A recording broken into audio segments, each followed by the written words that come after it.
ஆமா, எலி எதுக்கு 8 முழம் வேட்டி கட்டணும், புலி எதுக்கு புலி சாதம் சாப்பிடணும்? இதுதான் இப்போதைய கேள்வி.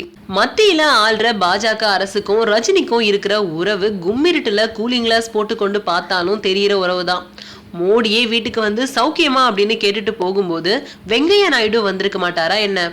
அப்போலாம் அவர்கிட்ட வேண்டுகோள் வைக்காத ஐஸ்வர்யா தனுஷ் இப்போ ஒரு வேண்டுகோள் வச்சிருக்காங்களாம். ஒரு வகையில அது வரவேற்கப்பட வேண்டிய நல்ல விஷயம்தான். பட் முதல்ல வேண்டுகோள் என்னையா அதை சொல்லு ஃபர்ஸ்ட். இந்திய திரைப்படங்கள்ல எது எதுக்காகவோ தேசிய விருது கொடுக்கிற மத்திய அரசு ஏன் ஸ்டன் கலைஞர்களுக்கு மட்டும் கொடுக்கல? திடீர்னு ஐஸ்வர்யாவோட எண்ணத்துல இப்படி ஒரு கேள்வியோட அவங்களால தாங்கிக்கவே முடியலையா. உடனடியா இதுக்கு ஏதாவது ஆவணம் செஞ்சதா செய்யணும் அப்படின்னு ஆசைப்பட்டிருக்காங்க.